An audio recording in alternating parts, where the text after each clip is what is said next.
केंद्रीय गृहमंत्री अमित शहा आज मालेगाव दौऱ्यावरती येत असून माजी सैनिक आणि शेतकरी यांनी अजंग येथे उभारलेल्या 538 एकरातील व्यंकटेश्वर कृषी फार्मला ते भेट देणार आहेत। अमित शहा यांच्या दौऱ्याच्या पार्श्वभूमीवरती पोलिसांचा मोठा बंदोबस्त देखील या ठिकाणी तैनात करण्यात आलेला आहे। येणाऱ्या प्रत्येक नागरिकाची कसून चौकशी देखील या ठिकाणी केली जाते आणि याचाच आढावा घेतलेला आहे आमचे प्रतिनिधी रईस शेख यांनी।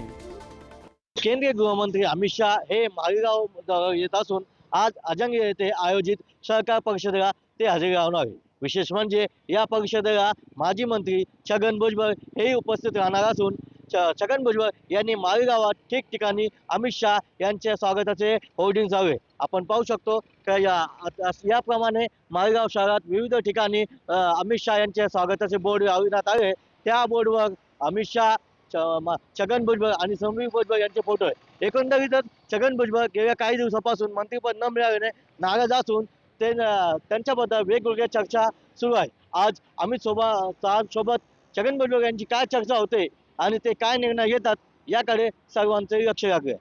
रईस शेख, पुढारी न्यूज, मालेगाव, नाशिक।